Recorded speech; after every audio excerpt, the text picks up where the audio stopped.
Thank you all for being here, and there's a sign-in sheet on that front chair. If you have not signed in, please do so. We have, are there any new additions to the agenda, board members? And in terms of change in agenda order, I think that, for example, under new business, if Ralph Winchester doesn't appear before he's on there, we'll just push that back and go ahead with VLCT people.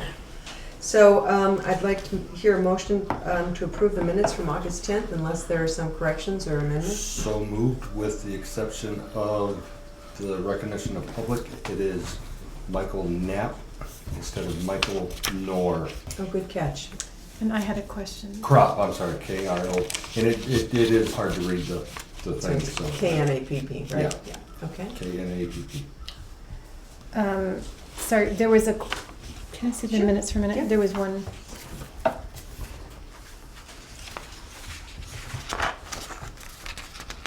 I meant to bring a copy and I didn't, I'm sorry.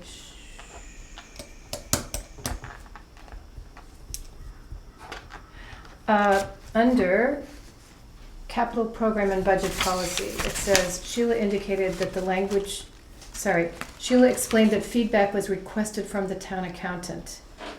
And I don't think that's true. I think that sentence should be struck because I never talked to a town accountant. I don't know, did you, Becky? No, but that's what you said during the meeting. I could well have, but I think we should strike that sentence because I don't remember, I never spoke to the town accountant about that. What did the sentence say? So it refers to the end of the year procedures and schedule. Right. Anne asked if everyone had a chance to review the draft policy. Sheila explained that feedback was requested from the town accountant, and So it sounds like you had asked the town accountant for feedback. it does, and I did not. Okay. So I would just like to strike that Okay. sentence. I don't have an objection. We second that with the two edits. All in favor? Aye. Okay. So we have two representatives from VLCT, Heidi Joyce and Larry Smith. Welcome. Thank you for coming all this way. I'm assuming you came a distance. And we appreciate you coming down to share with us information about the wellness programs offered by VLCT. Thank you for inviting us. I'm going to hand these out to you. So if you don't mind, well, she hands that out. Again, I'm Larry Smith from the LCT. I'm part of the Member Relations Department. So I travel around the state and meet with municipal officials to talk about our programs that we offer. Do you mind? I'm not sure. I know Dick. I've seen Dick at trainings. So This is our town administrator, Becky Stone. Becky, I'm nice to Ann meet you. Ryder. I am. I'm Troy Reedus. Sheila Morse. Sheila. I know.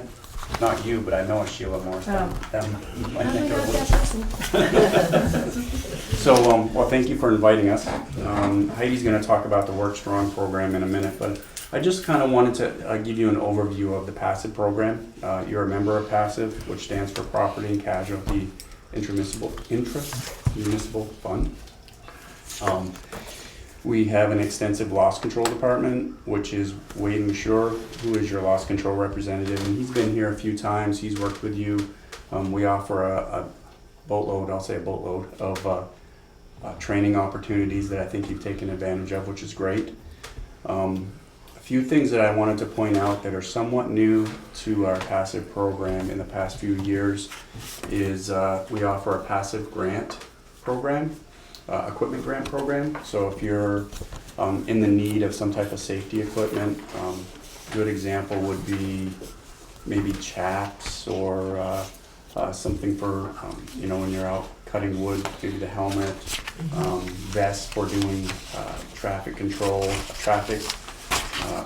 sign package, stuff like that. They can be rather expensive, but they might be safety related. You can apply for a grant through our PASSIVE program, and we do a 50-50 match, so up to $5,000. So if it's a $10,000 piece of equipment that you're having to purchase, we would split that up to $5,000. So just keep that in mind. The money goes really quick. Our PASSIVE board of directors decides every year whether they're going to put money aside to fund that PASSIVE grant program. The deadline for this year, I think, is the end of this month. The end of August. Yeah. Yeah. So if you haven't submitted, there's not a lot of money left over. But if you haven't and you think you could certainly call Jim Carey, and his contact information is on that whom to call sheet there. And he can help you. It's a really quick and easy application to fill out. So it's a great program. Hopefully it will continue next year and the year after. So if it's something you think you're going to get, definitely try to plan it and apply early on. Yeah, I believe, like Becky just said, we applied for one and we got, Oh, great. yeah, Perfect. right. You can start over again January Yes, 1st. that was the Okay. cameras on the vehicles Oh, and good. stuff like that. Yeah, that's Yeah. real popular Yes, it the is. past few years. Right. So And you're then- starting again January 1, right? Yes, yeah. Well, it depends. So Our it's a board- rolling grant application? Yeah, I see. our board does, they meet at the end of every year and determine, the budget and sets the rates and all that stuff. And that's when they determine how much money, if any, that they're gonna set aside for the passive grant program. I don't see it going away. It's been a very popular program. Our members utilize it. We go through the money every year. I think last few years, we've set aside a couple $100,000 and gone through it. So that's great. Nice benefit. Thank you. Nice. Is this the same grant program the fire department can use? Yes, absolutely. Good to Yeah. know. A lot of the fire departments Yeah. use it quite a bit because there's a lot of safety related equipment that they can get. And then the other thing is so that's the equipment grant program. There's another one called the scholarship program. That one I would say hasn't been overutilized in the past few years, meaning there's usually funds there. And that's if you wanted to send somebody away for, say, OSHA training or VOSHA training, some type of safety related training, or we would pay up to $500 for that training per person. Or if you wanted to have maybe a group speaker come, one that I can think of is the game of login. They a lot of times put on a program on how to properly cut trees. And you could have them come here, maybe invite other towns, and we'll pay up to $2,500 for a group setting. So that's been a pretty popular program. So that, just wanted to make you aware of that. Heidi's going to talk about the wellness program here in a second. The other thing I just wanted to mention is just being a passive member, you have EAP. So EAP is a free service through their passive program. So all your employees here, so take advantage of it. It's a great service. Just want to make you aware of that. And if you ever have any questions throughout the year, you can always either, if you can't get hold of Wade, you can always call me. I can direct you in the right direction. There's usually somebody at the league that can answer your questions. So Well, definitely take advantage of it. we've used the league many times and have been really pleased with the support we've gotten from you guys, so. I like the website. Yeah. Very easy to use the website. That's good to hear. There is one correction I want on the whom to call sheet. So Steve Jeffries is still listed there as the executive director. Steve's retired, so I don't know if you're aware of that. Steve did retire after 38 years at VLCT. So we have a new executive director, Maura Carroll is her name. Where is he? I can't find him on He here. might be right under the municipal, Down at advocacy, education and healthcare funding. yeah, you'll see Steve Jeffries, and that would be Maura Carroll. Maura comes with extensive knowledge. She came from New Hampshire. She worked for the league there in New Hampshire, so she Maura Carey? Maura Uh-huh. Carroll. Carol. Yeah, CARROLL. Thank you. So I just want to make you aware of that. And at some point in time, I'm sure she's going to get out and try to meet with the members. She'll be at Town Fair, so if you plan on doing that, that's in October of this year. She'll definitely be there to say hi to everybody. So with that, I'm going to hand it over to Heidi. She's going to talk about the work Thanks, trial. Larry. Thanks, Larry. Just one more thing about EAP, that's available, like Larry said, to all employees, part-time, full-time, and their household members. So whoever lives in their household can also use this. And they do, on their website, they have an orientation, so that's helpful for family members to see that. And EAP will also come in and do an all-employee orientation anytime you call and ask them. So they have a really good website as well. And this particular one is for select board members or whoever is a supervisor can use EAP as a consultant. So if you have a question, call them and they can advise you. So that's more for the supervisors. And they can come and do a supervisor orientation as well. So So the Work Strong programs, and I'm going to point to this flyer particularly, our wellness programs are funded 100% through our passive trust now, and the goal is to help employees to be as healthy as they can be to help prevent injuries and keep your workers' comp costs under control.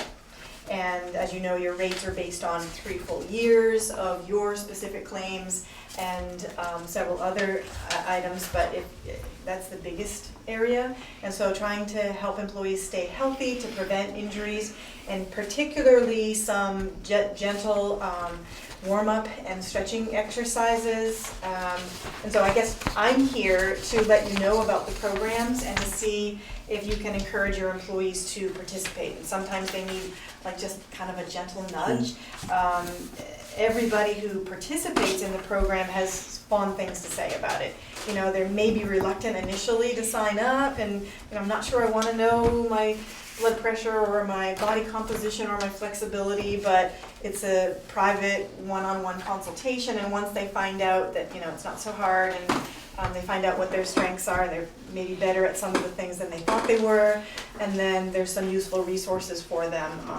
They really enjoy it. But this is just a sampling of the daily worksite warm-up program, and each individual would receive that as well as a flip book that they can go through.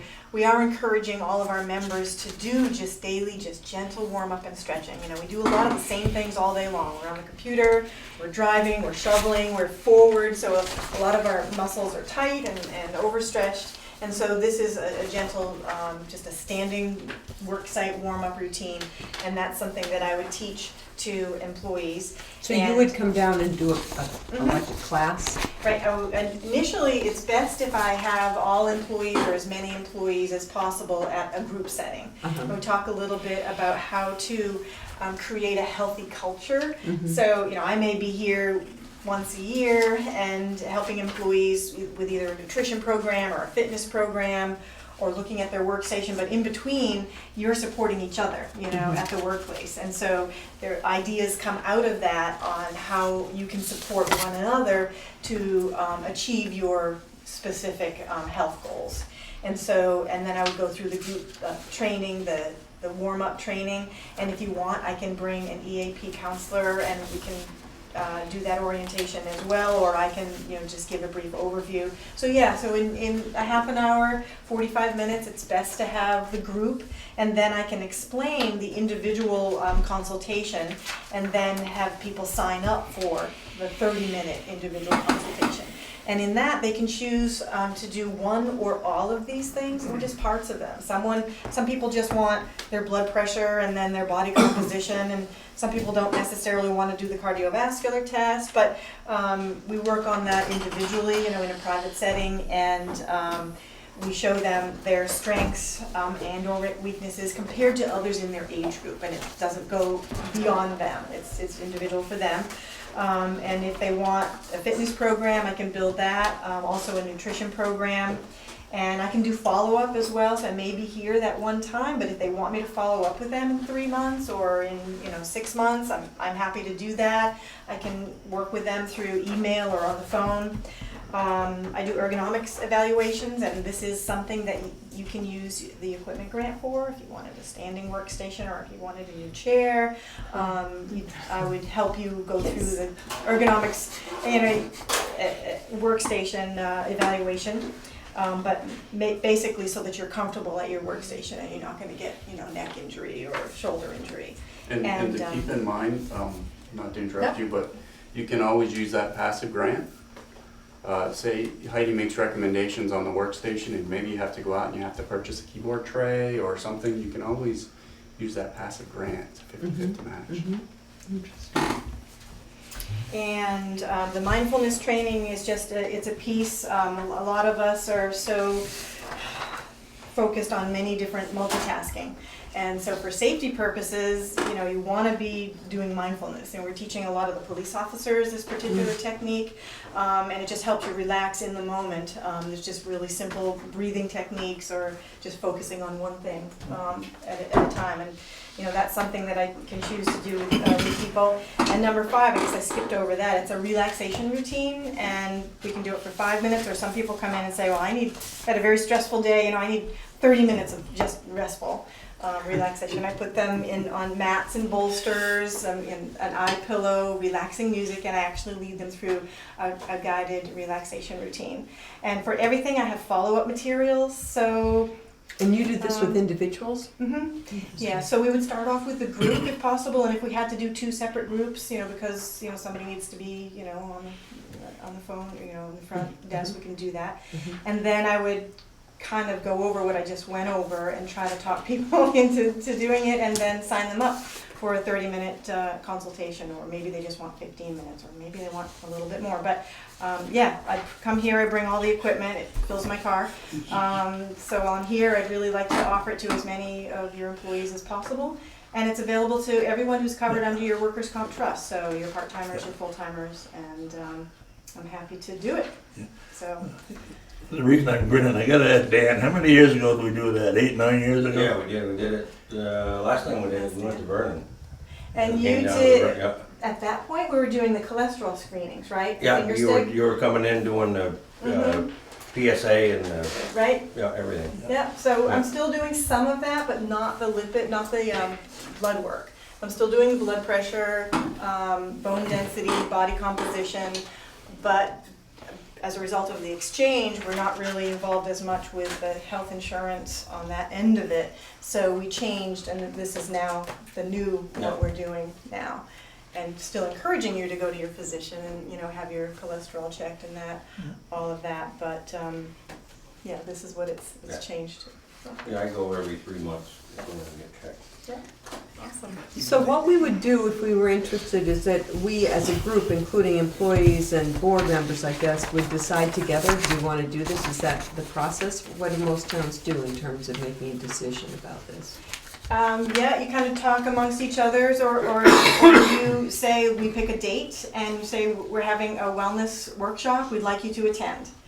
And leadership is the biggest part of this, because if somebody's a supervisor and they're like, I'm not going to do that, so it kind of takes a little bit of encouragement from the leaders to say, we really want you to come to this workshop, and hopefully, that they will and get something out of it. I can tell you that everybody gets something out of it, and different. But the key is getting them there. I mean, it's all over the place in the state what they're doing. Some larger towns have it built into their union contract.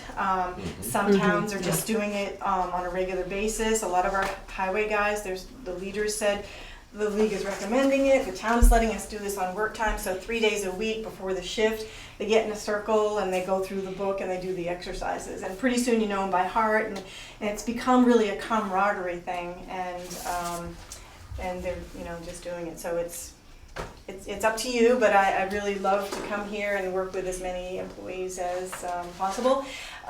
In some of the handouts, it shows you that when we look at all of our worker comp claims, a lot of them are related to back injuries and muscle sprains and strains. And so that's why we're really promoting the gentle Stretching. warming up, gentle stretching, and 52% of all highway claims are these back injuries. So it's the highway crew we definitely want involved as well.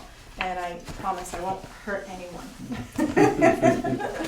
Maybe hurt their feelings, but not hurt their body. There is a I'll small, try not to. there is a small financial benefit to it too, isn't there, with insurance? You're talking about the loss control credits each year. Wade and I look at what you've done. Did you come to a meeting? Did we come and do our programs? And we can recommend credits or debits. I see. Towns that didn't get back to us, they're not going to get the credit. But if they came and they were involved, we had at least 50% of the employees, then we're going to look at that favorably, and that can help your workers' comp costs, absolutely. But the biggest thing is preventing the injuries. Right. Helping people stay healthy to prevent those injuries, and your experience mod, what your rates are based on. So, did I miss anything, Larry, or is that pretty No. much? I think we kind of get it, huh? Yeah, okay. Are there any questions at all? Well, I'm just curious to know what people think in terms of how we would approach this, whether we would talk to all employees and see if they were. I'll just talk to see if Yeah, anybody's interested in doing it. okay, and we can certainly talk with Penny and Pete as well. I don't know if it would include listers, the listers aren't really here that on any, the Yeah. lister clerk is, but But they could still be, if you set up But they're still- a yeah. time, yeah, they would come in. right. So let's just get a sort of a sense. Maybe the first time is kind of a strong invitation, and then Yeah. and then the experience, then you can discuss the experience and make a decision of whether you want to keep going. But I would assume that that's a good way to make sure you have the highest attendance to see if we can get these kind of credits for the town. I don't know what the financial impact of a credit is, but Well, as you said, it's also about preventing injury and promoting good health, so it's certainly it's good to have the incentive of a credit, but the incentive of preventing injuries is good too. So maybe we should just, if you get a chance to run it by the guys, then I can talk with Penny and Pete and we can just get back to you and get a sense of that. I think, as you said, an initial all hands on deck. all hands on deck might make sense, and then see where we go from there. Yeah, and you might, and then they don't have to participate in the one-to-one, it would be up to me to try to convince them Right. to try to do that. So, but if you can get them to that initial meeting, Right. and if you want, we can have an EAP rep come if you haven't had them come in a while. Yeah. No, I don't feel that And, we you know- have. Have we had an EAP rep come in a while? I don't feel like we did. It's always a good refresher if you haven't. Yeah, Yeah. in a couple of years, it's a Yeah. really good idea. But you could just call that a general wellness Yeah. session, Right. 45 minutes. And I'll come kind of explain what I did to you. This is what our claims are like, this is why we're promoting these programs, and we can do some as a group, and then we can do others as individuals. So yeah, if you can, it's working well to have the group, everybody at the group, and just call it a general, wellness workshop, wellness/EAP workshop, and then I can kind of take it from there, just to explain. Sean, did you have a question? Well, I was just wondering if, Becky could let the listers know when it does happen, when it goes to. Yeah, so we'll have to do some scheduling, but I think, let's talk about it. We'll see. Yeah. Great. Gonna have the chair there. There are going to be chair massage therapists at town fair. Yes, EAP is sponsoring. EAP is sponsoring those. Yeah. Priorities here. Yeah, it's pretty popular. Is the town fair the 15th? Did I read that? I think it's the 9th of October. Yeah. I could probably tell you real quick. Almost positive it's the 9th. Is that a Thursday? Yep. Let's see here. The 9th is a Friday. Okay, so it's the 8th. Yep, it's the 8th. It's in Killington this year. And I do have, if you haven't gotten one, I have a few brochures in the car so you can see what the agenda is. What's on the agenda? Yeah, I think we got it. Yeah. Okay, good. Yeah, thanks. I had it the next week, but I think that's what, yeah. Okay. Thank you. Great. Thanks very much. Thank you for inviting Thank us. Yeah, no, it's good to hear that, and as you say, get a refresher on all that you offer. It's just a lot. So I'll follow up and I'll send you some dates and we can. Okay. That's good. So Good. I'll be working into October at this point. Okay, yeah, understood. Any other questions, again, feel free to give me a call, and if I can't answer it, I can find the Somebody right person that can. Good, Very well. Okay? thank you. All right, thank you. Very much. See you in Gillington. Okay.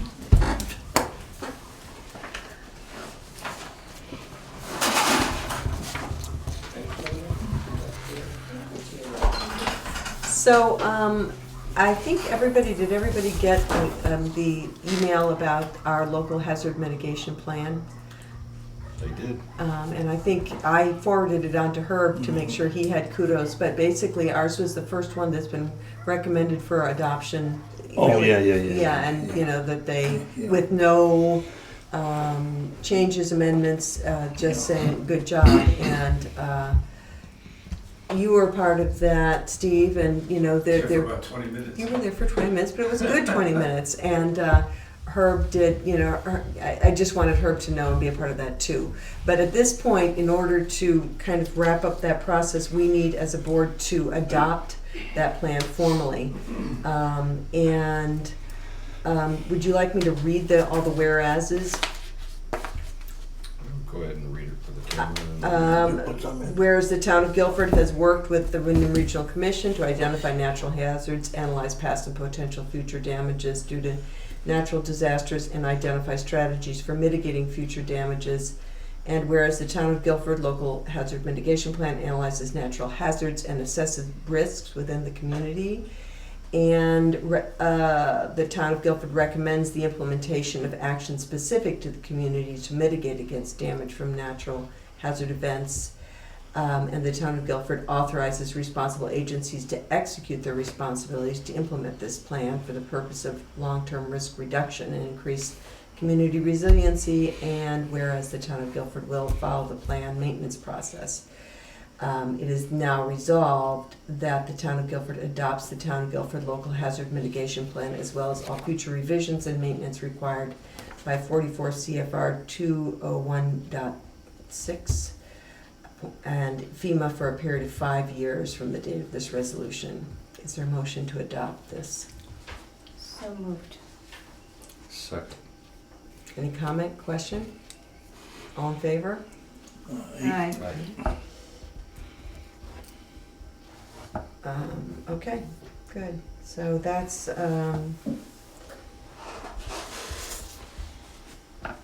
needs to be signed by everybody.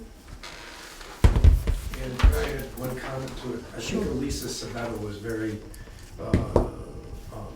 instrumental in getting that through, if I remember correctly. You're absolutely right. I also want to give her credit for Thank you. something else that happened as the floodplain administrator.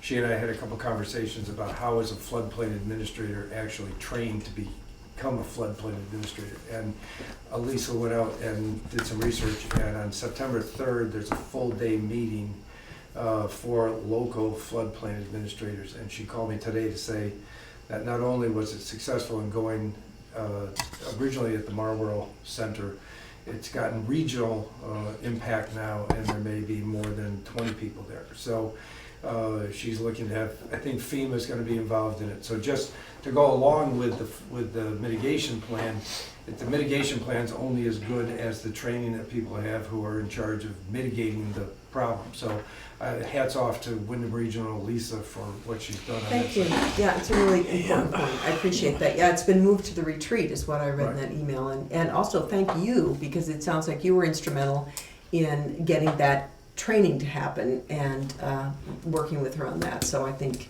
you get a part of those kudos as well. Any other comments about that? Okay, next item on the agenda, question came up about posting of town policies on the website. The question was because, we've been adopting some policies like the reserve fund policy and things like that, and people asked if they were on the website.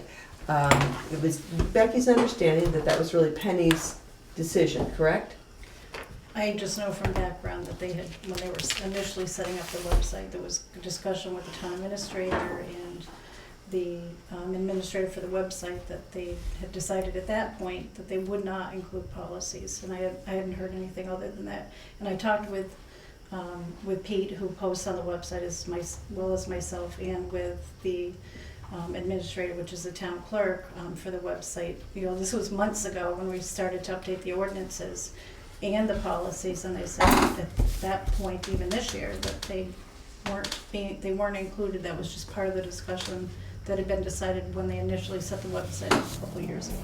And so at this That's all point, I did know. Pete or Penny voice any objection to having them posted? I'm curious to hear people's pros and cons about that. I haven't heard anything back.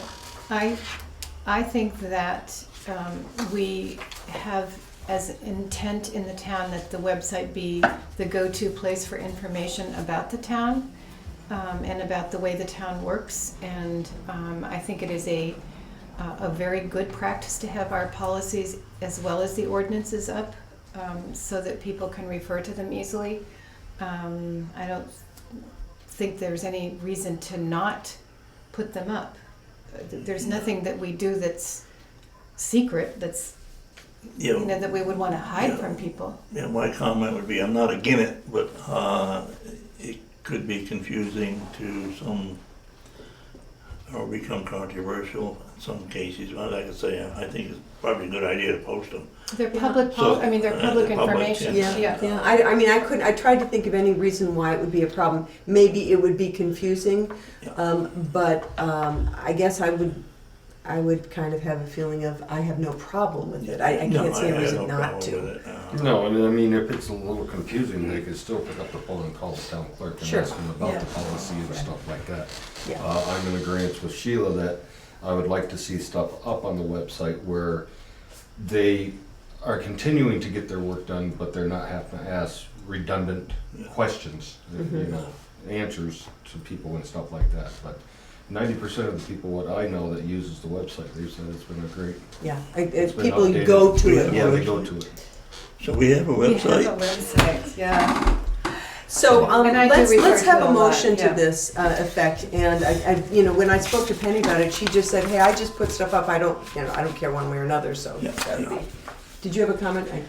I just wanted to know, I mean, are we doing across the board policies? I mean, there are a lot of things that we have as far as procedures and policies go that aren't really public information. It's for internal, and so it's a matter of. So I think that you picking make a and good choosing. distinction there between a procedure and a policy. Yeah, I think a right, yeah. procedure, I'm not sure there's a need for that. I think policies, you know, which we adopt formally. Yeah, our policies are labeled policies, the ordinances are labeled ordinances, and the procedures are, like when we talk about doing the steps to a capital budget plan, that's kind of a procedure, or Personnel a NEMIC policies will go procedure. on. Yeah. A drug and Personnel alcohol policy would go up, yeah. Drug and alcohol policy, Yep. everything.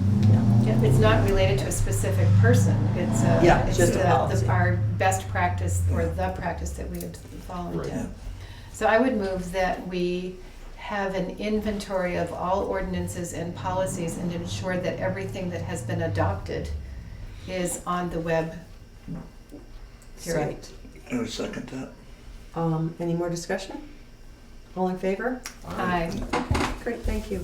We have the Green River Covered Bridge next on the agenda, but Matt's not here yet, and he will be because his son will be getting done with his soccer practice at 7, so he said he'd be here after 7, maybe 7:15 or 7:30.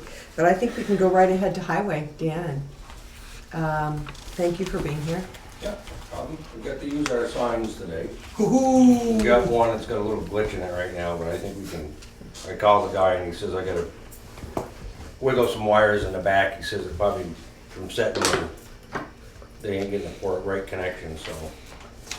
But I got one down on the hollow set up, and I have one down here by the Old Town Garage. In the morning, I'll move this one up by the Grange. And of course, at 8 o'clock, we're gonna close the center road down for 8 until noon. Is there detour signs? We're gonna have, Yeah. we're gonna have detours. It's gonna be up School Road, Bennett, down Bonneville. Yeah, that's pretty easy. And then when we do the Weathered Hollow Road, it's gonna be Sweets Pond or Keatsbrook Road or wherever, so. Good. Yeah, so the signs are out and we're gonna be doing the culverts tomorrow, one tomorrow, one on Wednesday, and then I hope to do the one on the end of Bullock Road on Thursday if everything goes. So is that it for culverts for this year? Just on the main roads, the rest of them will be out on the back roads. I got one big one, I'll close the road down, it won't be this week, probably be next week. I gotta put a 3-footer in just below Rodney Cuttings.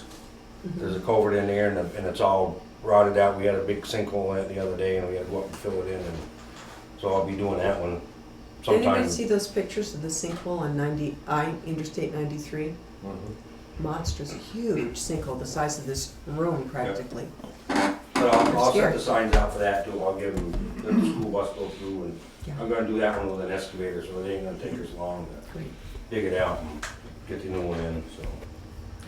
Deanna, this would be good. Do you want to talk about the Weathered Hollow, the ramp location things we can? Yeah, did Jones give the paper?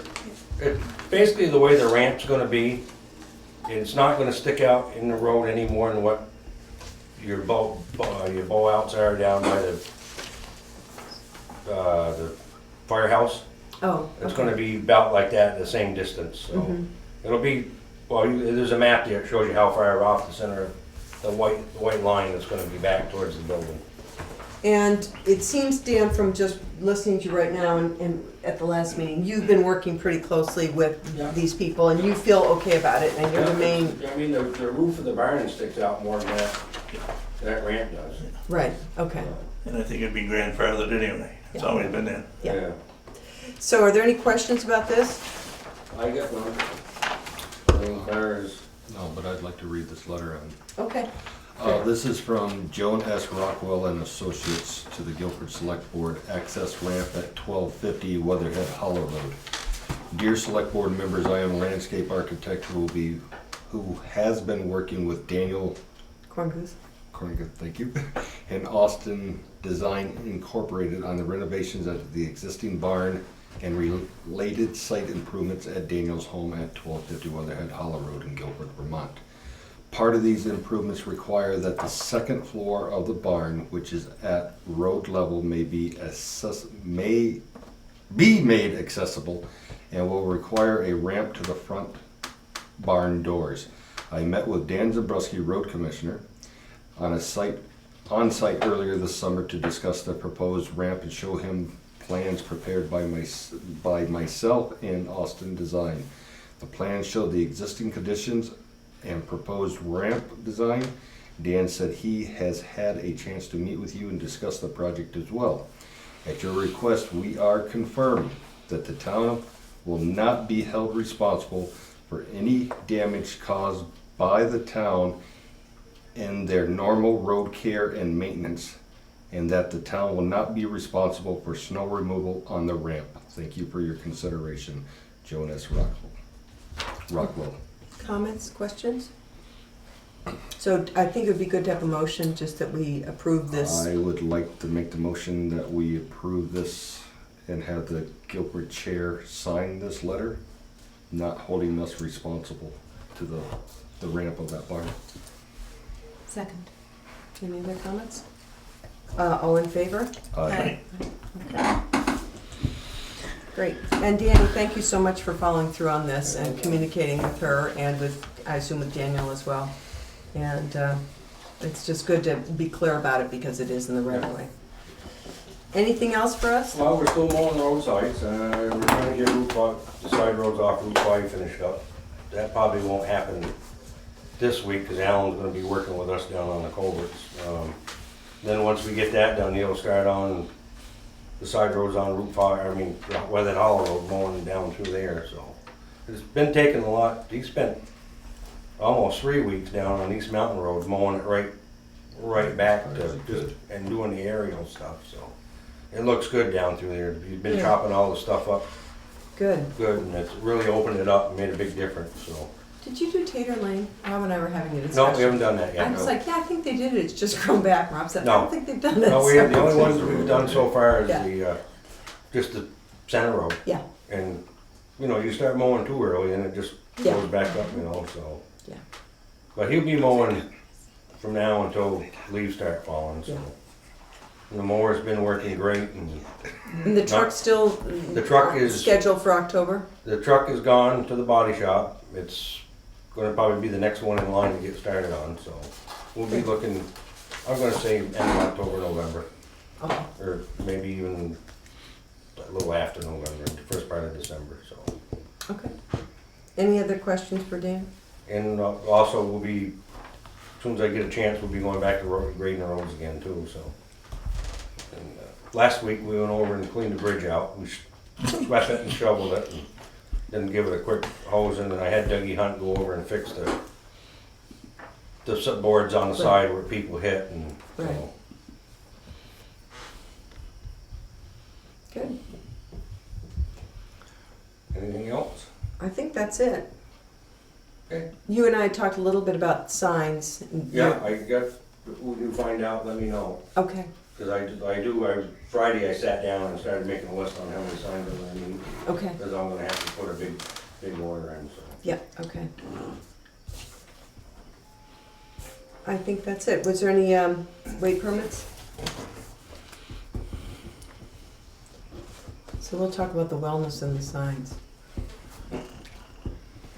Oh, the Tater Lane sign's still there, Oh, it is. I don't know who told me. Somebody told me that it had been stolen. unless it's the one up at the line, No. or a Creamery Road sign. It's just a wild rumor flying Yeah. around town. Like I said, I'm surprised they've lasted as long as they have. Good. All right, so let's just move on to finances, and then we're just gonna keep bumping Green River down, although we could do some of this actually without Matt if we decide to, but let's why don't we do finances, and I know he's planning on coming out. So with finances, I would like to make the following motion that we pay payroll of $816.15 of $5,394.67. Payroll of $823.15 for $4,838.36. For a total payroll of $10,233.03. Along with payroll warrant number 16 for $43,533.23. For a grand total of warrant and payroll for $53,766.26. Who would like to second that? I second. All in favor? Aye. Aye. Okay, let's get these signed. Pass around.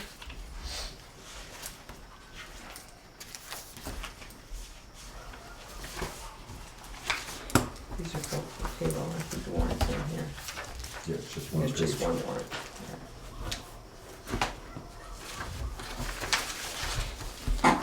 There you go, move that. That one.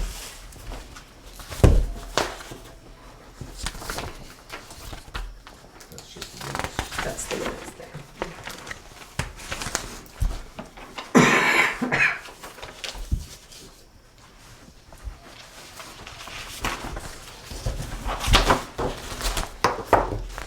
Thank you.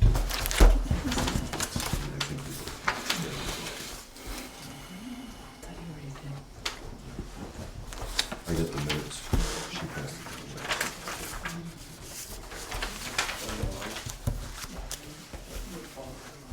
Those are two payrolls, Becky.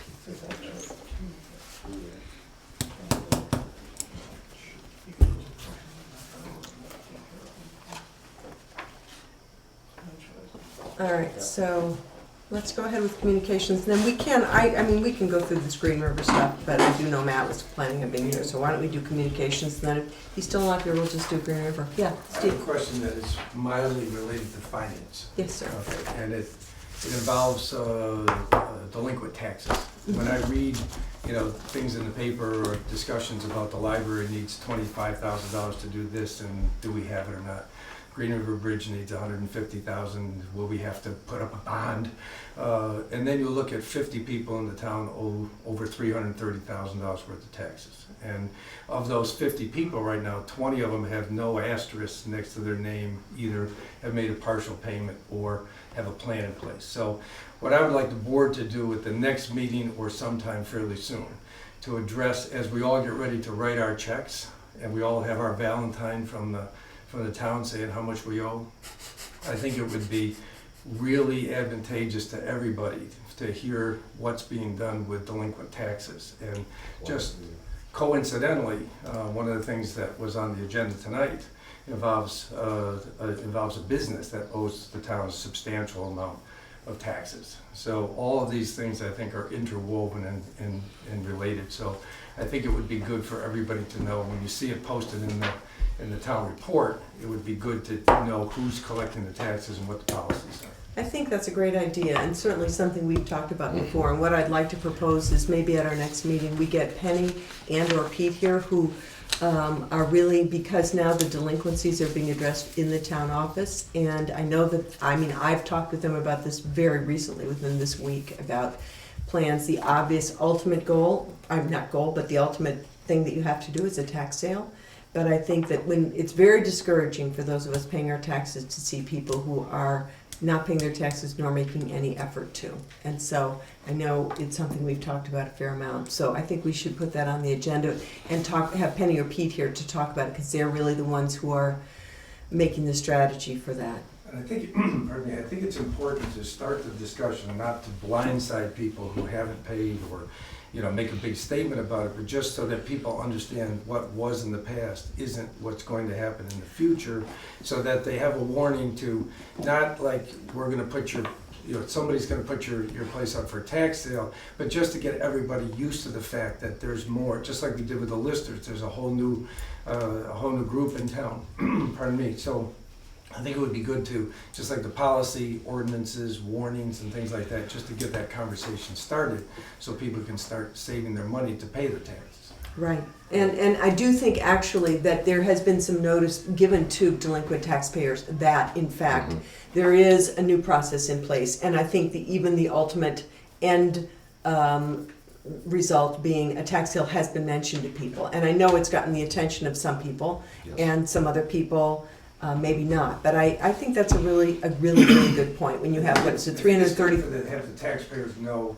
what's happening. Right. Just so that they Yeah. feel more comfortable in saying, well, if they don't pay, why should I? Because Right. when you get to that point, it's a no-win situation. Right. I know she's collected a lot in back already. Great. has. Even that now. Right now. Even that knowledge, information and I would think bring it'd be us- great if she could come and report to, you know, on camera and to Just people. report to you how it's going so that it's public Yeah. knowledge would be great. Yeah, well, yeah, I mean, she and I have talked about it at length, but I think, you know, I don't feel comfortable saying, I mean, I can't say off the top of my head, X number of dollars have come in, but I do think that it's improved. So I think it would be good to get that on the agenda and have a more kind of formal presentation. Do you guys agree? Yes. Yes. Thank you. Communications we're gonna go through, and then we do have these two items on the agenda, one being the Green River Covered Bridge and the other being Ralph Winchester. We did expect Ralph to come in, and we do expect Matt Mann to come in. We probably don't need Ralph to come in to approve his renewal, do we? Right, no, I don't think we do, but I think we had wanted him to come in because there were some questions. So I think we can deal with that, but let's go through communications. I mean, my guess is if he's not here by now, he probably is not coming. Right. His signature. Hmm? His signature is needed. His signature Yes. is needed. So let's go through communications and see where we are, and then we can make a plan about those items. Okay, we have a request for Conservation Commission. That's I'm gonna read this. personal. It's so funny. I could have to read Looks this. like This is a card that the McChicken select soup. board received. The select board, Dick and I want to thank you so very much for your good wishes and your gift to the New England House. We have not been there together since our first date 15 months ago. Usually he takes me to Tractor Supply. Thank you for thinking of us. Dick and Kathy Clark. I thought we should share that. I will thank you.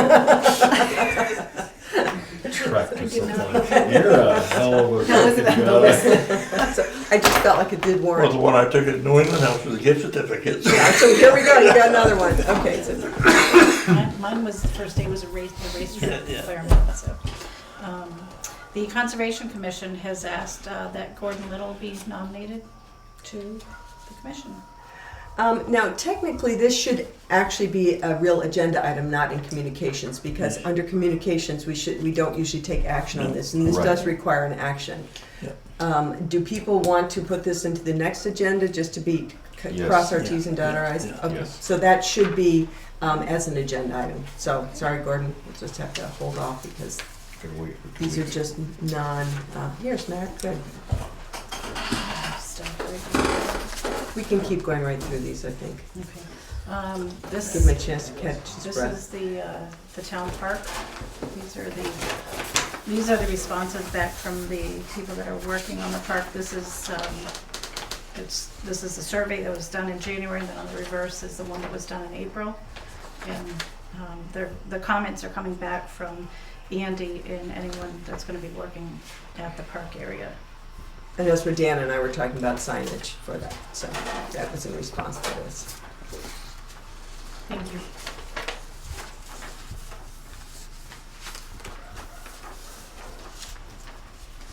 We do have a letter from our town health officer regarding site inspections at 111 Johnson Pasture. It has to do with determining who owns property, and once that gets determined, he'll be sending letters to both people that are there, and he's also coordinated comments from the Lister's office as well.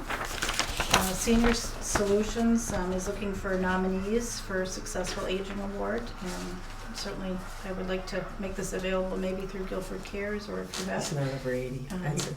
if you have other suggestions to do some outreach for anyone that might be considered for nomination. Yeah, I was, of course, I mean, I did think of a few people, and then I thought you gotta be careful, because if you said. This came in later today, right? If you say something to somebody and it turns out they're not over 80, you've got a problem. I'm gonna speak to this. Okay, hang on, let's just finish this up and then let's go back to that, thanks, Dick.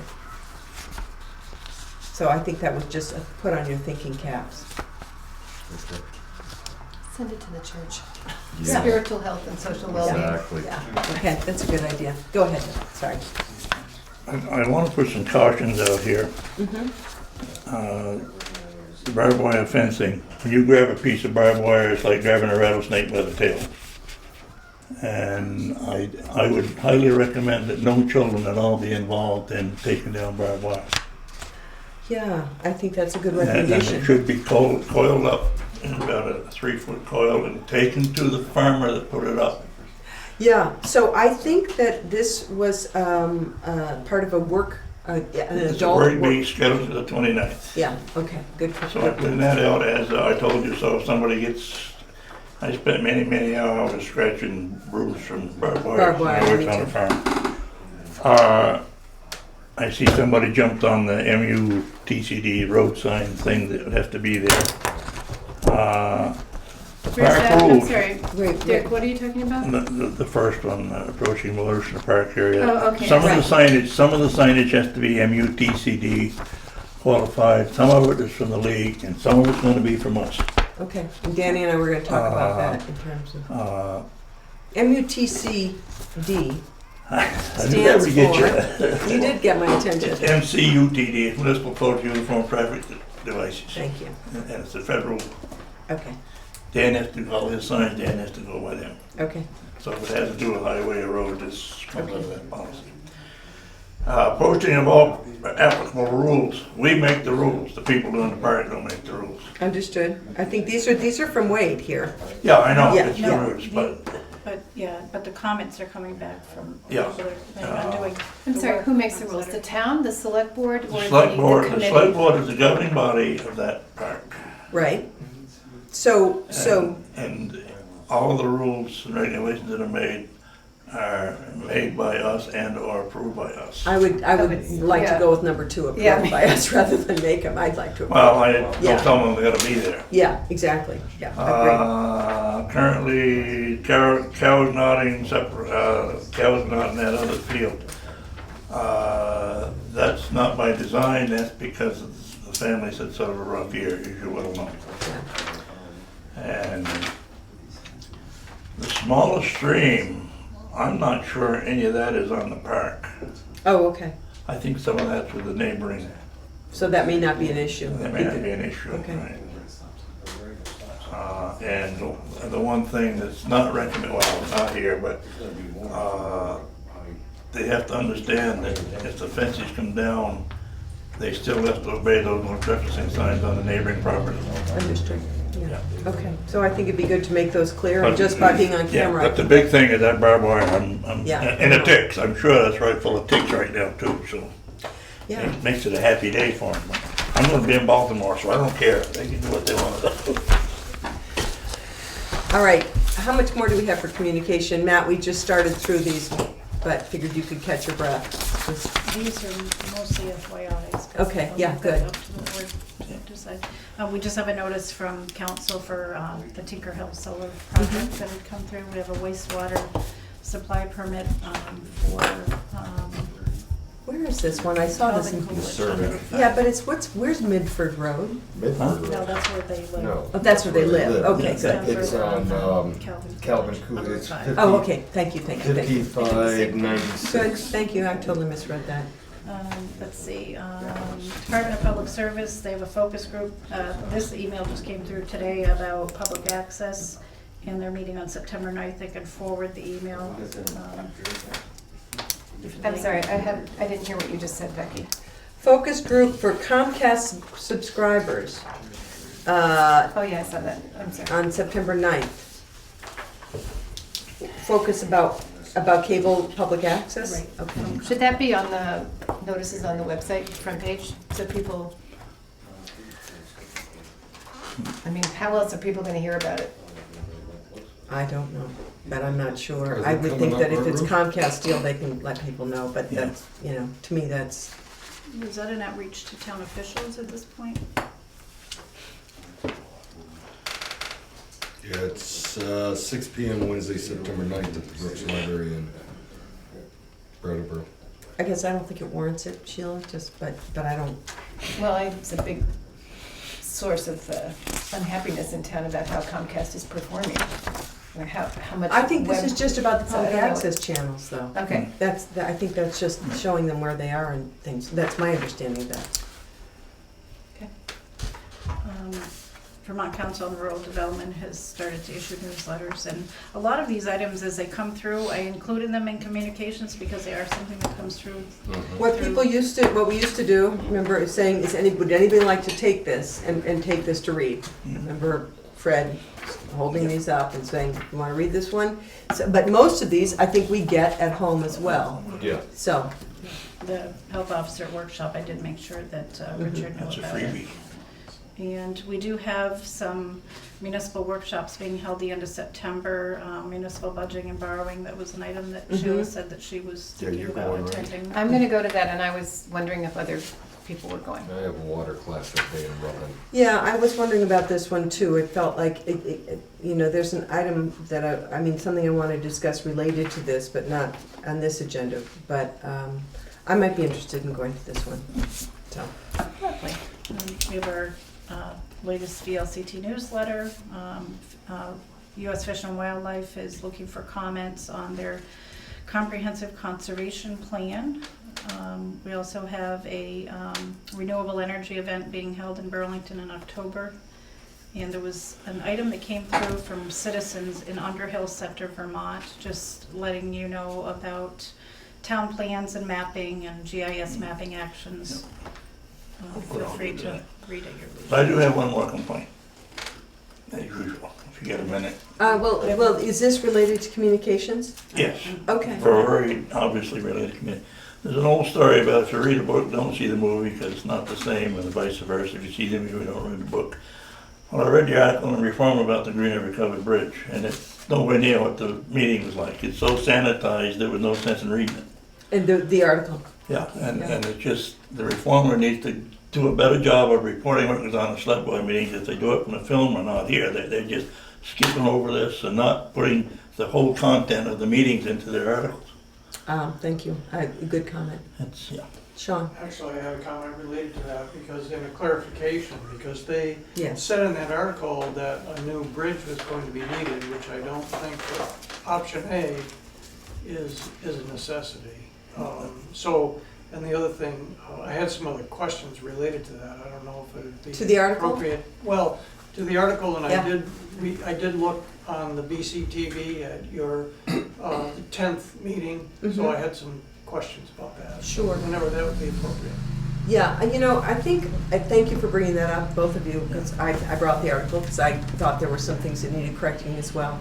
But I do, I think maybe, why don't we put that in the context of the broader, you know, I mean, let's get Matt involved in the Green River conversation. We have some specific things we need to talk about and decisions we need to make, but I also think clarifying some of the things that were not clear either from the meeting or from this article would be good to do under that heading of the Green River Covered Bridge. Okay, so, I have just one more item, and this is just something to be looking at between now and your next meeting. It was a request between Sheila, it was having to do with their capital improvement plans and getting memos out to, and these are just drafts to look at, and feel free to mark up, do whatever you'd Okay, like to do this is between now homework. and your September meeting, because this was only to try to keep people thinking about their capital projects versus their general budget requests. okay. And I was doing it today only because that was part of the time frame to get it out in August. And so it's just something to look at, and just a simple form for departments to be filling out, and Certainly, if you don't like to go this route, there would be an easy way, and it's a matter really of who do you want to request this from? Do you really want to go to all town officials? Because there might be, we've got Sean, who's very well experienced, who's been, a very good advocate on town buildings and bringing things to light. And I just think the more people involved in getting their feedback, the better. Okay, thank you. So let's move to Green River, and as you can see from the agenda, we have some very specific things to talk about, and then also this broader issue about the accuracy of the reporting and the plans for Green River and your concerns about what was actually stated in the meeting. So how do you want to do this? Matt, do you want to start with the specific stuff in terms of we need to establish the dates and those 3 items we had talked about, the date for invitation to bid, the construction date, and the guardrail style? Maybe we could get those concrete things out of the way, as well as renewing your contract. I don't know if we need to do that as an official board action. I don't know, the last part, I don't think we do. Okay, all right. We need to talk about it as well. Okay. So as we talked about at the August 10th meeting, and then you and I had emailed back and forth about that, follow-up is to really, before the final plans can be submitted to V-Trans for their final review, Hoyle and Tanner needs direction from the town in terms of when the bid date would be, when the actual date to go out to bid, and then when the construction will begin. And then, as you stated, the third part was from a budgetary standpoint and obviously aesthetics, there is that discrepancy in the guardrail design. The one in the plans and I don't know, I sent pictures around for everyone to So look these at. two both have wooden guardrails. Are these two both examples of the $42,000 option? Yes, that's the steel back timber wooden guardrail, Okay. which is in the plan. And so the one that was significantly less expensive is what's called a box beam. box beam. So that's this one. And how much less expensive is that? Well, I looked at 2 recent V-Trans projects that utilized that box beam, and the unit price was $33 a linear foot, compared to, I think it was like 200 plus A linear foot. a linear foot for that. So So it ends up being 8,000 to 9,000. As opposed to Let's just call it 42. $10,000 as Yeah. opposed to 42. So it's the other catch is that this project has gone based on a couple of amendments or changes to the plans. This project has gone in front of the State Covered Bridge Committee twice. I have been in touch with the staff of that committee, asking essentially, if the town is considering changing the guardrails, would this have to go in front of the State Covered Bridge Committee again? He said probably not. Just to he submit. didn't say no. He said probably You're right. not. He said probably not. Right. They don't meet on a regular basis. They essentially meet whenever there's enough to put on the agenda of various projects throughout the state. So what do people think about these? You can see, if you look closely at this, you can see the steel back. You go with the box beam. Anybody have any reasons why they think it's necessary that we we? can get the box beam. They do make some railing. It's already a rust color. That makes it look old. We did a bridge over on Tiger Road, and we used that, not that box beam, but it was like an old Looking. rusted guardrail. Steve? How did if the plan was already with the steel backed timber, who raised the issue of the box beam? Where did it come from? Oh, they came from me. Okay, so Yeah. you got a plan that's already in place. A number of us went up north and looked at several covered bridges that had been repaired. And while the bridges themselves all had different factors of engineering and things, the one thing that was consistent is the approaches and the steel-backed Timbers. timber. I can't tell you what a difference it makes when it has that steel-backed timber guardrail versus the box beam. if you were to drive down there now and saw those very attractive concrete bumpers that are there that have stuff written on them and everything else, I'm not certain that a box beam is gonna be much different than those things sitting there, okay? Because we're spending a lot of time, a lot of energy and everything else to not only preserve the bridge, but preserve the nature of the village. And for me personally, and I think a lot of other people, if I were to take those pictures and start trumping around with them and saying, here's the difference, what do you think? I would be surprised if people didn't think that the timber, steel back timber would be a better option, certainly aesthetically. So the only, I think if somebody, in my opinion, if somebody came and said the box beam was in the plan that was approved, and I wanted, or somebody else wanted to make the steel back timber the other option, and it was additional money, then I could see people saying, you're a day late and a dollar short. I feel that this has gone a lot of review, a lot of thought process. We have pictures, everybody has thought about it, we expect it to be that. I would say that if a decision were to be just summarily made, let's go with the box beam, there would have to be more discussion about that with a broader group than myself sitting there. We're looking at $30,000 plus. I understand. You're looking at a plan that was already in place, right? That had that in there. Right? And budgeted. And budgeted. So I'm saying, where was the box beam discussion, before? So I'm only raising the issue. Obviously, I'm strongly in favor of the timber. So I just want to make certain before you just summarily say this is what it will be. It's not going to be just as easy as that.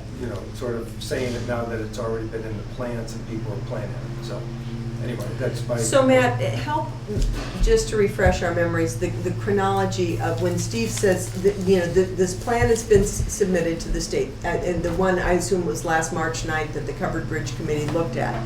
That plan that the Covered Bridge Committee looked at when we were saying we can get this done in summer of 2015 had the steel-backed timbers. Is that correct? Yep. And so, my understanding, one of the reasons we started looking at the box beam is that $30,000, and we are looking at a shortfall of how much money? Yeah, right now, based on the budget that I had submitted or sent around at the last select board meeting, it looked like about $5,000 to $6,000. Short. Sure. With the box beam, No. Excuse me, with With this. the thing, yeah. With And the that steel back included the timber. engineer, the resident engineer costs were in there too. Yeah, that was right. And so Becky had done a follow-up email, and I think Coyle and Tanner's pretty much paid up, or paid in full. Okay. Any That other was the comments about, Steve, you make a good point. Where did the $5,000 to $6,000? It must be. It's not a shortage. It's an overreach someplace, right? Yeah. So where did the $5,000 to $6,000 overreach come from? When you finally have totaled up all the budget expenses and revenues, it just came from the expenses being that much more than the revenues. It wasn't. I don't think it was ever laid out in a way based on the final permits and everything, and the structures grant finally being approved, that then you have, okay, here are the Here's revenues. what we've got. Here's what we got. Here are the expenses. And it looks like there's a little bit of an overage. So let me ask you a question. The town has set aside money as part of our match for these two grants, and so the town has set aside how much? Do you remember? I do not. You had that sheet at the last meeting, but. Yeah, that didn't include, additional to what the town, No, over the course of the time, we've set aside matches for the two Oh, grants. yeah, that's, so for the local match total? Yeah. I think it was around 96,000. Okay. Something like that. So, yeah, that's matching all the three grants that the town has been awarded. The structures grant and the two historic Transportation alternative. Yeah, so those are the three, and then the town has matched them, or will match them, and that is essentially the revenue part of it, and then based on all the expenses, and so it's not, and I think a lot of us are supportive of the steel back timber guardrails. I think that aesthetically, they're nice. But with the budget being that close, then if there's additional funding that the town can come up with and the town agrees and supports that, then we can move forward, or go with the box beam. But again, it's really looking at the overall, the time frame now. Essentially, when the final plans are submitted by Hole and Tanner, it's about a 4 to 5 week review period for V-Trans, which, you know, we have time, fortunately, but I don't think we want to give them too much of a leeway, because this ideally will go out to bid in January. Right, so we're actually kind of there. Yeah. So working backwards, thinking about when we envisioned going to construction, Matt and I had some conversation about that as well, and I think we had hoped, like when we were talking about summer of 2015, to do it within the window of when school was closed. But more and more I'm getting the sense that we need a bigger window. And it seemed to me that if we need a bigger window, we should do it at the end of the year, so, rather than at the beginning of a new year. That it's easier when kids are already in school so if we started before the end of the year, rather than start June 22nd and go into the new year. I'm putting that out there. What do you think? I think, well, and I've asked this question, Matt, several times, and I think you've given me the answer several times, but exactly when does that bridge have to be totally closed? It would probably have to be closed for about 2 months. Of the total project? Of the total 2.5 months. So would it be closed more in the beginning of the project or towards the end of the project? More towards the end of the project. Okay. Because you're gonna want to do the route, yeah. So if we started it towards the end of the school year, it still would be possibly accessible for foot traffic? Actually, well, Depending on the contractor, I understand. yeah, no, I actually take that back. I think it'd be more in the beginning, more of the work would be done, closure, and then they could do the guardrail.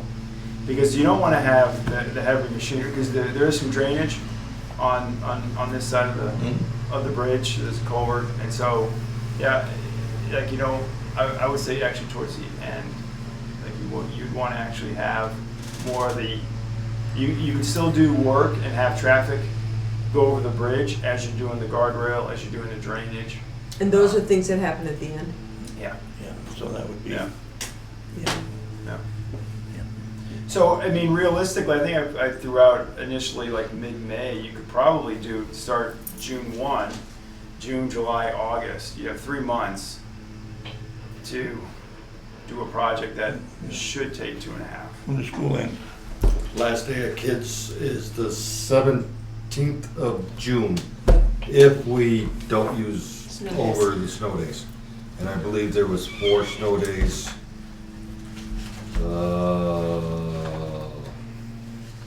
Allocated or whatever. I gotta make it a little bigger. We're not in a knockdown situation like we were last year where there was absolutely, nothing that can be done. It says there's 180 student days scheduled, however, the school year will end after the 176 student attendance days. So there's 4 snow days built in. So it would end maybe possibly June 12th or something like that. Depending on the weather. According to the almanac, it's supposed to be the same as last winter, so let's not be saying that just yet. So. I mean, the other thing when you put it out to bid is that the more time you give the contractor, typically the lesser the price. If you're kind of narrowing them into, okay, you need to be in and out of here 2 months, then that means that the price is probably be a little higher. Yeah. But if you give them, like I was just looking at the calendar, May 23rd, and then say the drop dead date would be, Whatever the first day of school August 31st. Well, not even. I wouldn't want to. Yeah. I don't know if I'd even put it that close. Maybe August 27th, something. So that could kind of work to where you're giving them a little bit more time at the end, like a couple days at the end, and a couple days at the beginning. I mean, you raise a good point too, that you give them that, if you give them a 3-month window, then you're going to get probably a better price and hope they. cross your fingers and hope there's not too many rain dates. Right, right. Sure, But you built in storms. a couple weeks there if you Yeah, get 3 yeah, I days. think that's built in anyway, but yeah. So we need to make a decision because we want to get this in, we want to make these decisions about, you know, and then this is sort of working backwards. We're going to get back to the guardrails, don't you worry. But if you, what do people throw out a date? Let's say May 15th is too early. Do you want to wait till mid-June or do you want to say June 1st? I do think, I did talk to a few Green River people who said, you know, this was way back last spring, and they were saying, I'm hoping that this happens in 2016 instead of 15, because we'll have time to prepare and get ready. And so that I think there are people who are thinking already about ways to get school kids across the river, and, you know, that, you know, I don't want to name any names, but people have been thinking creatively about things that could be done. I would hesitate to wait until June 15th, I guess I'm saying. I'd rather go with June 1 myself. I thought I heard Matt say May 22nd would be a good, is that, Yeah, to kind of split the difference between mid-May and the 1st of June, I think it was May 23rd. It's Yeah. Monday. because it Is was that Labor Day? I mean Memorial Day? No, Memorial Day's the following weekend. Mm. It's on the 30th. this Yeah. week. Oh, But okay. they'd be doing site preparation and stuff Yeah. like that wouldn't affect it. What do you think? That sounds good to me. May 23rd?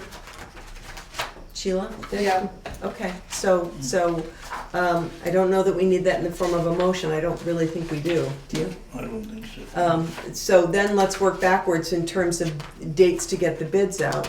You had mentioned, you had thrown out January 15th as a bid, RFP to get the the, first week in January. yeah, Whatever that- yeah. Yeah, So we gotta know. tentatively, you want the work to start on the 23rd Right. of May. So Matt, if you send out an RFP at the beginning of January and you give people how much time? About 3.5 weeks. Okay, to 3.5 respond. weeks. Yeah. Okay. People good with that? Mm-hmm. Okay. The first real week after the holiday in January? So it'll be in before town meeting. Right. We'll have good information. Yeah, and then there will be a selection committee. Right. To score the proposal. I'm gonna have to be. Yeah, and that's part of his proposal, that there be a selection committee. Yeah. I kind of highlighted that this is what's connected. Yes, just so you thank know. you. Thank you. So when you think of the selection committee, tell me, did you talk about who would be on that selection committee? I can.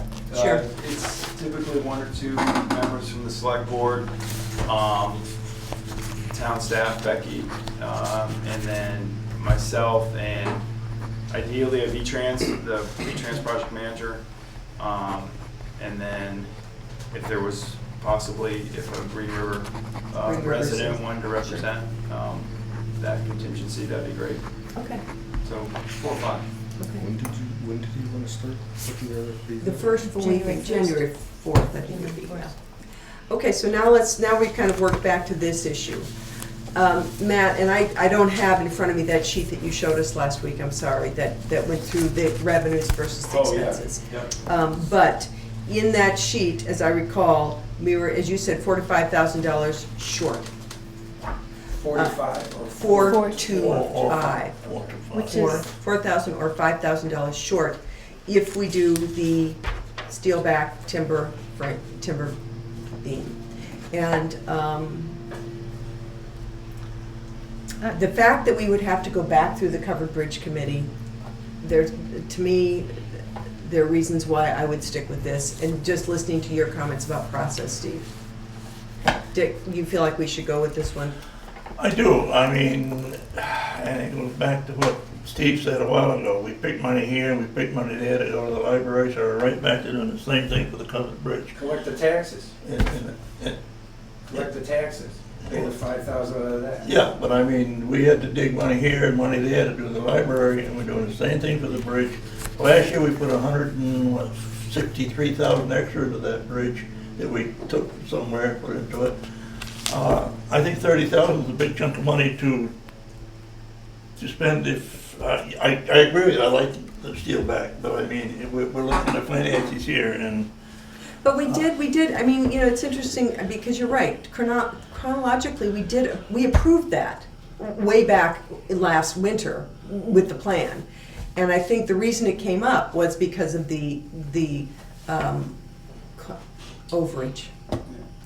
Sean, and Well, then Sheila. correct me if I'm wrong, but I think Matt said that the shortfall would be 5,000 to 6,000. Mhm. The price discrepancy between the two guardrails is in the neighborhood of 28,000. Mhm. So it sounds like the discrepancy between the two is Small. 5 or 6, Mhm. which I was thinking about the whole project. I think if it is accurately reported in the Reformer last week, on Saturday, it's gonna be in about $500,000, is that right? So Mhm. $5,000 is a pretty small percentage of that. I agree. A 1% budget overage or, you know, correction is pretty impressive at this stage of the game for that amount of money. And I want to object to the fact that we had to dig money out here and there. We actually had sufficient money in the budget for the library, and we probably have sufficient funds in our budget at the year end or during the year next year, or because we will have receive more tax revenues than we anticipate to cover something like this. My question is, that's all well and good, but what if Irene hits in the middle of August? There won't be another Irene. Oh, the name of something else, the name of something else. Well, I think, you know, I think that gets back to the question about what we're doing of trying to use at the end of each year, take our money that is left from fiscal year 13 or 14 and create a healthy, robust reserve fund just for that reason. And we, you know, I mean, I think that we're actually financially, we're in pretty good shape. You know, Becky and I were just looking at year-end numbers. We're not in a deficit in any category. No, we're not. But you're afraid we're going to be in one, or you're being fiscally prudent, and I appreciate that. I think Another bad storm hits or another catastrophe of some sort. Where are we going to get the money if it's all gone to that bridge? Okay. And I'm totally in favor of the bridge. So I think there's a catastrophe or something like that. Those $5,000, again, are insignificant compared to what we now qualify for from the FEMA grants and the hazard mitigation plans. Can I throw another "I told you so" out of that? Sure. Because I bet In there'll be advance or for the future, for already? Normally, when they contract the bids on a job, how much overage do they put into their bid? 10%? 15%? So add that on to your 5 million, and you're Oh, it's in there, I bet it's in there already. Don't say 5 million. Yeah, huh? 500,000. Don't say 5 million. It's a $500,000. $500,000, Thank you. whatever. They've done their job, the contingency fees. It could be 5 before it's done. Yeah, No, yeah. sir. Well, I'm just being proactive, not I reactive. appreciate it, and Yeah. I appreciate that. And I think that's, you know, you bring that good perspective, you know, as we make all these decisions, and you're right, when you take little bits of money here and there, it does add up. Having said that, I think, you know, Steve, you've changed my mind about this. And I personally would go with these, you know, given the fact of the process that's been engaged in, the fact that it's gone to the Covered Bridge Committee, I'm saying I would go with that. Are those actual photographs of actual bridges? They are Yeah. actual photographs. I didn't paint these myself. They are actual photographs of actual bridges, if you'd like. That's Comstock. Somewhere in the state of Vermont. This is in Union Village. That's the bridge we looked at. This We is, went up and saw Union. Well, that's just 6 bodies. Yeah, Bedford, no, Bedford. that's just, Yeah, it is. Oh, I guess it's That's the one that we went up and saw. And when I came back, this one. we came back with photographs of that. And I said to somebody, do you want to see pictures of guardrails that make good sense and things like that? And I went, and I think Addison had a copy of the plans for the bridge. And I said to him, here are what are the guardrails going to be made of? He said, I can go right to the plans that have been approved, and here it is. It's this timber, metal, steel back timber frame. And I just shut up because that was perfect. That's exactly what they were. That's what they were. That's what went through. That's what is signed. Now we got $4,000 or $5,000. I'm not saying $4,000 or $5,000 overage isn't something to be concerned about. I'm just saying that to be focused on the guardrails for a $500,000 project for $4,000 to $5,000 when you got state money in here and you got town money. I don't think the town of Guilford is the one that's just paying the $30,000. So before we get too agitated about where it's going to come from or where we're going to save it, I just think that it makes sense to go with what was presented and what everybody pardon me, has assumed is going to happen in good faith. Okay, so, because we have disagreement on this one, would you like to have a motion on this and a vote? So you can I'm not register. against it, I just brought up my point. No, you I know, appreciate that. I don't think we're in disagreement. Okay. I don't think so, I mean, I just, I think Steve is very convincing. I think we're robbing Peter to pay Paul, have been all summer, and I just think it's gonna happen You some got more. it. You have- You've said yeah. that at a few different meetings, and I do not understand that. You said that at the meeting that I wasn't there. You said we're gonna be out of money in 2 years, all these pet projects, and I don't understand what you're talking about. It's so easy to sit here and say, well, let's do this. Well, we'll budget $10,000, well, it ends up to be, we gotta pay $20,000. Oh, we got money over here, So we would can take it out of you, this account. aside from the library, where Yeah. we set aside $7,000 and then added $15,000 for a $22,000 project, okay? Yeah. Aside from that, what are the other projects where we've been doing this all They haven't summer? come up yet, but they will. But you've said You we've keep- been doing this all summer, Yeah, and I yeah. don't understand and I saw that tape because I wasn't at that meeting, and I thought, what are these pet projects that we've been, I spending? I think Sheila, you agreed with me on that discussion I had that night, that we were spending money. No, what I was trying to do, Dick, just to be very careful here, is to make sure that we have our budget, that the budget is being monitored, that we know how we're performing actual to budget, and that we have a capital program so that Yeah. we can plan for things, town assets, for protecting them, and for making sure that we don't get hit with a huge Yeah. bill, either that's unanticipated or that we could have avoided Yeah. because we didn't plan Right. proactively Totally. for it. For example, the roof and here and the roof, Yeah. those are things that we need to, look at planfully so we don't get, ice jams. And I think Okay. we are making very good strides in all of those areas. I think the budget is under control. I think we have a good plan now for the capital program. We have some money probably to put back into the reserve fund from the end of 2014. So I think we're in, 2015 too. no, because we don't have audited Oh, right. 2015. Okay, yeah, you're right. So I think we're in good shape. But I think your constant request that we are careful, I think is consistent with everybody's objectives.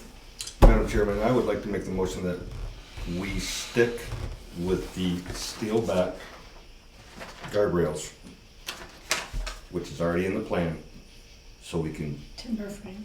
timber frames to put this out to bid, so we can get this project going. Second. All in favor? Aye. Opposed? Thank you for your comments, thank you for your input, that was helpful. Now, you and I have stuff to. Now, wait, we're not done with Green River, because We're way not done. let's get back to the, Sean, you had some questions based on, not the article, but on what you heard at the meeting. Let's start with those. Yeah, I did. Well, I'll start out with the first question, I guess.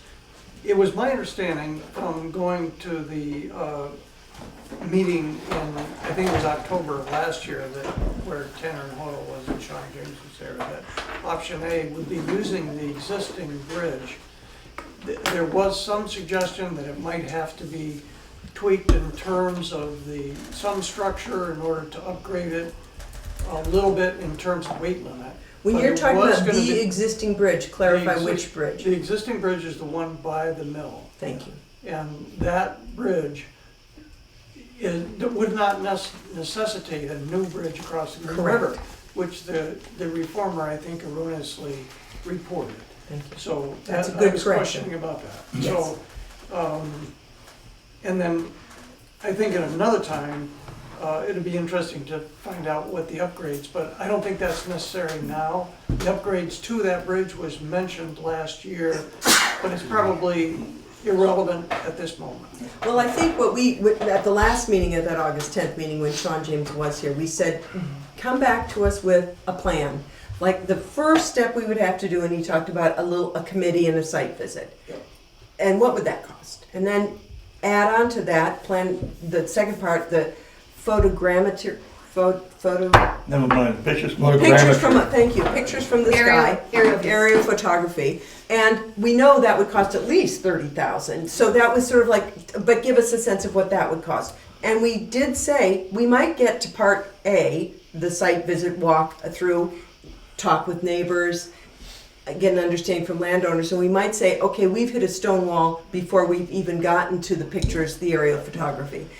Or everybody might say, yeah, I'm thrilled to have you go through here, and it's an easy walk, and so let's move to the next part of the story. But I think what we did agree last October was to, that was the only of the other alternatives that didn't have to do with the Green River Bridge that was deemed to be worth exploring for feasibility, not necessarily feasible.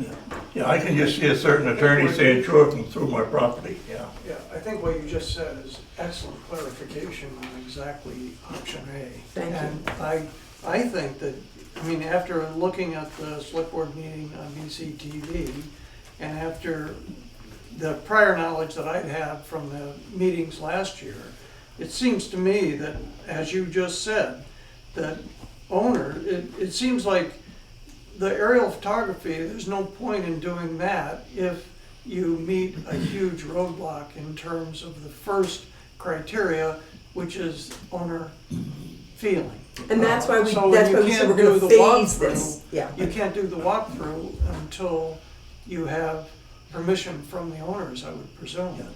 Good point. I think that's one of those deals where you gotta start at the top and work down, you can't start at the bottom and work up, because that's, In terms of the owners. yeah, the owners, yeah. So it seemed to me like, you know, that would, and I was talking to Steve a little bit on the phone about that, and he indicated that, you know, the first no that you get to that's insurmountable probably is It's gonna close the a good door. indicator of the success of the project. Let me clarify another piece about this because it relates to this part of the article where it said there are still, we have a problem with bridges that are too large. And this is referring to bridges that are well over 8 tons. Vehicles that are well over 8 tons that we've talked about.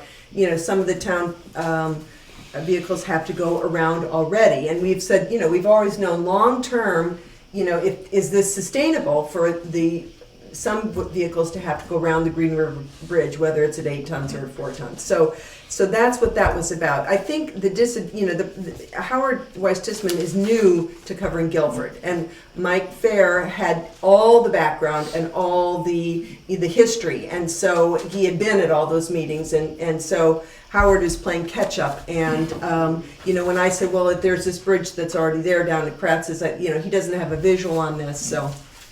One of the other things that's in there says that the engineers nix the steel beams. The engineers did not nix the steel beam. He sat right there and I said, the steel beams are still an option, aren't they? And he said, yes. I'm not sure that's Last accurate. year, they pretty well. It's not one of the top ones, but it's still an option. Right, but then Sean James then reiterated the fact that the portal size would really Yeah. preclude the steel beams, and also because of the height of it, because the steel beams, I think, would have to be, well, the bridge we visited in Thetford didn't have steel beams, but they had microlam or glue lams, and they were massive. So in order to do that and still get the trees going under in an Irene event, the bridge would have to be, he mentioned 4 to 5 last feet up week, higher. he mentioned 14 feet of Oh. vertical elevation. And the other thing is, Yeah. if we did that, we would lose all our funding from the first 2 grants. Did Because anybody program that yet? Did anybody research that? I mean, I hate to sit here and play devil's advocate, but if I think somebody you sent love us to a, sit there and I'd play love to do devil's it. No, actually. But if somebody, I think Dick's if question, somebody sent you a letter and said, if you do that, you're gonna lose all your grant money, I think Dick's question on this is extremely legitimate, because I don't think it ever was verified, that it does say somewhere that if you don't do explicitly what was done on the original plan, that somebody's gonna come and take that money out of the town coffers. Matt? I don't know. Well, I think it Help me. has to do more with the historic content of the bridge and whether or not, if those reinforcement beams would be approved or blessed by the state covered bridge committee.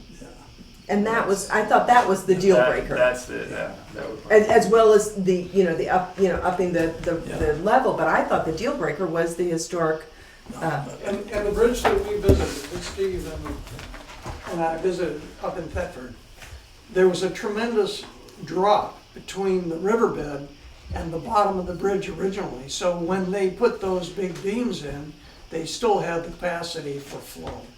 Which at the Green River Bridge, as we all know, in Irene, it was only a foot under. Yeah. So you don't have that luxury. But Troy just said you weren't gonna get any more storms. no, not named No, Irene. not named Not named Irene.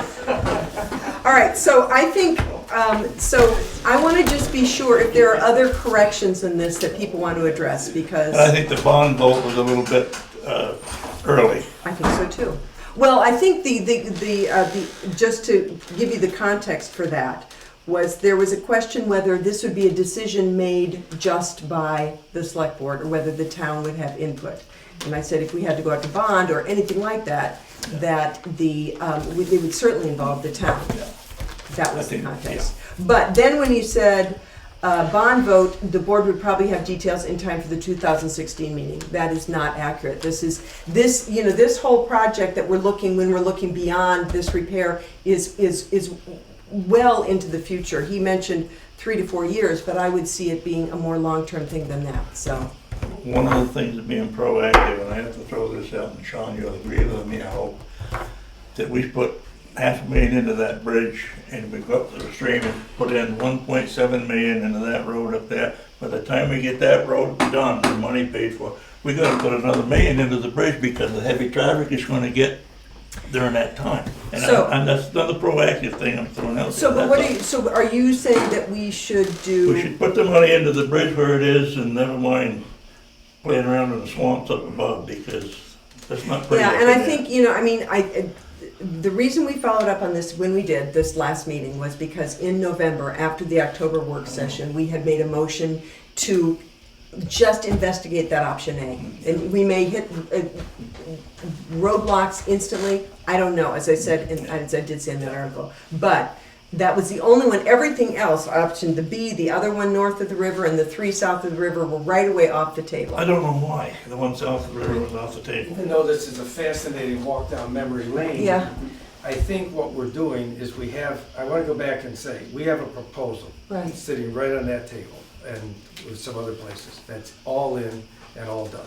Whether the due diligence was done at the time, whether something was challenged or whether something wasn't challenged, whether Dick is saying, did somebody ask that? I think the due diligence was done. I think there were a lot of people involved in it. I think there are a lot of people who are okay with it. I think some people aren't happy with the decision. I think some people are ecstatic about the decision. But for the broad base of the town and everything else, we're gonna end up with a bridge that is returned to what it was and what it has been. And when Danny says, look, we've always gone around, and we admit that for those of us who live on the west side, we know that the big fire truck can't come across there. But mutual aid and Coleraine may very well be closer anyway.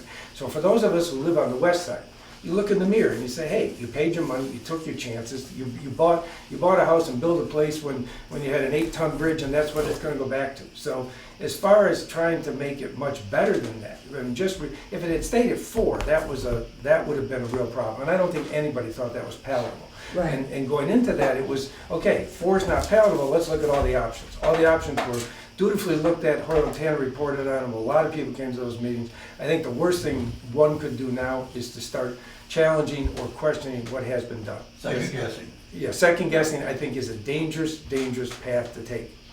And I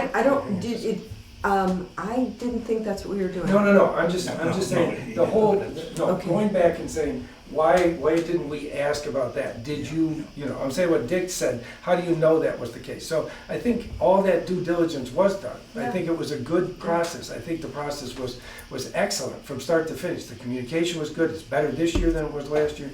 I think it would be very, very, very hard to go back and start challenging what has been done. I think it was a great process. I think all of you did yeoman work on it, and so did the people in the seats in the meetings.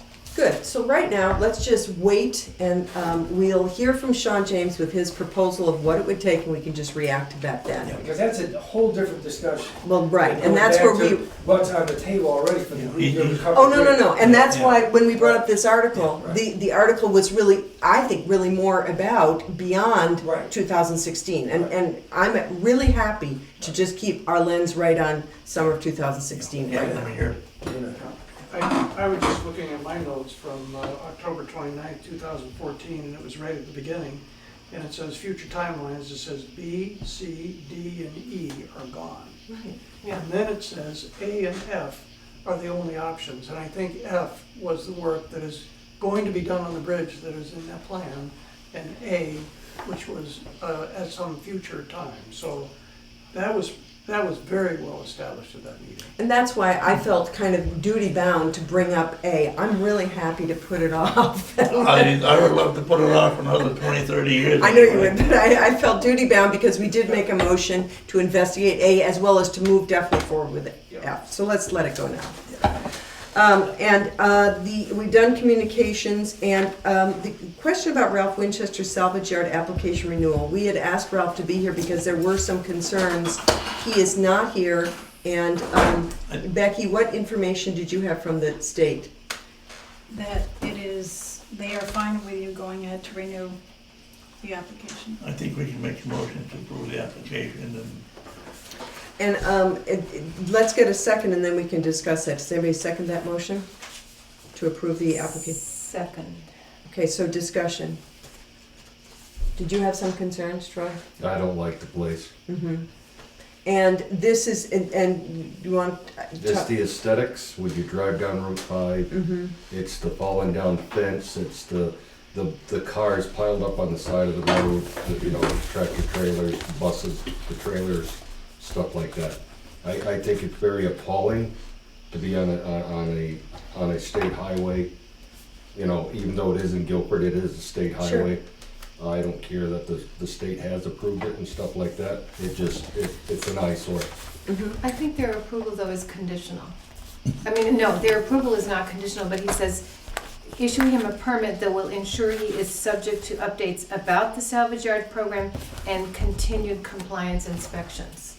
And so, Sean Donovan drove down there and inspected, correct? Yes. And based on his inspection, I was down there about a week ago and looked, but I haven't been down there this week. basically the same as it has been. It looks Yeah. pretty much the same. I think the Cocoa Plum truck is gone, if that's his property. That's why I get down the interstate, I don't get down Route 5, I don't have to look at it. So, we're in a funny position here because we really don't have, we have this agreement, but we really don't have jurisdiction over this because we don't have a local junkyard ordinance. This is a state thing. State. If we don't sign, will they issue the permit, or can we ask them to be more diligent in their attentions to the issues at hand? Well, first of all, the oversight is by A&R. I've been in contact with them every couple of weeks, so as far as their diligence goes, their inspections are right on track, and they're doing them with other sites in town. My suggestion to the board is to table this until he's here, because we need a signature on this And we need his signature anyway. before he can go to the state for the permit. And can we request the A&R to give us updates on whatever he's done to mitigate and to be in compliance with? That's what the he's done, license? and that's what I They- forwarded. okay, so forwarded he you the has- email on I don't Friday. think that's sufficient. He doesn't sound like it's sufficient. And you have the person in charge of this whole deal that owes the town $15,000 in back taxes. So before, sitting here looking at something that is difficult to deal with, hard to mitigate, difficult to control once it's gone awry, and with somebody who owes the town $15,000, I can't imagine you just say, oh yeah, this sounds swell. Let's just keep on keeping on. So it looks like there's a few discussions that would have to be had. So we had a motion to approve the, where is this? This is the wrong one. Renew the certificate. Renew the certificate, and we had a second. So at this point, good comments. How many people are in favor of renewing the certificate? the state has approved it, so to speak, so I would say I am. Anybody else? How many are opposed to it? Opposed? So that the certificate is not approved, and does anybody want to follow up on Steve's suggestion? I mean, our intent has been to get Ralph in here to talk about the concerns. Yeah, I don't think we should be bringing up back taxes in a meeting like this. I agree with what you said earlier, but as far as you're singling out somebody now and It's a different issue. Okay. yeah, it's a different issue, and I don't think we should be doing that, I agree. justified or not. Okay, but what about the question about the fact that there's still, you go down 91 to avoid. Well, I don't, I live Yeah, on Route just- 5, I I do. It's just been that way for long as, well, we went down and did a site visit years ago to get his permit. And he did clean it up. He The cleaned it up. fact of the matter is, he's made efforts in response to board requests before. Actually, he's not running it now anyway, he's trucking, and it's somebody else, or he was, and somebody else is But running. it's his name on the application. It's his junkyard and his, Would people be, I think to discuss the junkyard and the concerns around the junkyard, I agree with you, get the taxes off the table, but it'd be good to have him come in. yes. I think it would be good to update Sean Donovan about our thinking Yeah. on the permit as well, that we are reluctant to do that because we haven't seen sufficient evidence that he's in compliance with the permit requirements. Okay.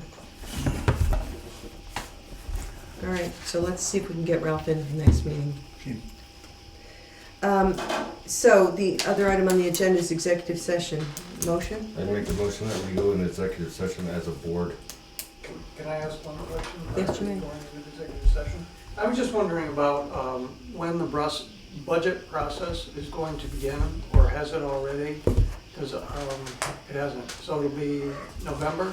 Late October, Yeah. the last meeting in October, we'll start looking at a few things. that need Actually, to yeah, do. and I had some ideas about that I'm gonna bring up at the next board meeting about our process. It's possibly changing a little bit, but I'm gonna bring that up at this One of time. my concerns is I have school board meetings very often the night that you guys have, not now because we're on summer rules, but as it goes forward. And I did want to be involved with the budget process in terms of some structure ideas. So I didn't know how to fit that in. If I Are can. you available on the meeting of the 14th of September, or are you already back at a school board meeting? No, I think our first meeting is. Because I think what I had wanted to propose, and just, I don't want to get into it now because it's not on the agenda, but is to look at our process for budget. Okay, Yeah, yeah, I'll so- look at that. yeah. And if not, I can email Becky. Yeah. my name. Okay. So Troy made a motion to go into executive session, just the board. Is there a second? A second. All in favor? Aye. I think we should go in the other room so Leave Becky Ian. can,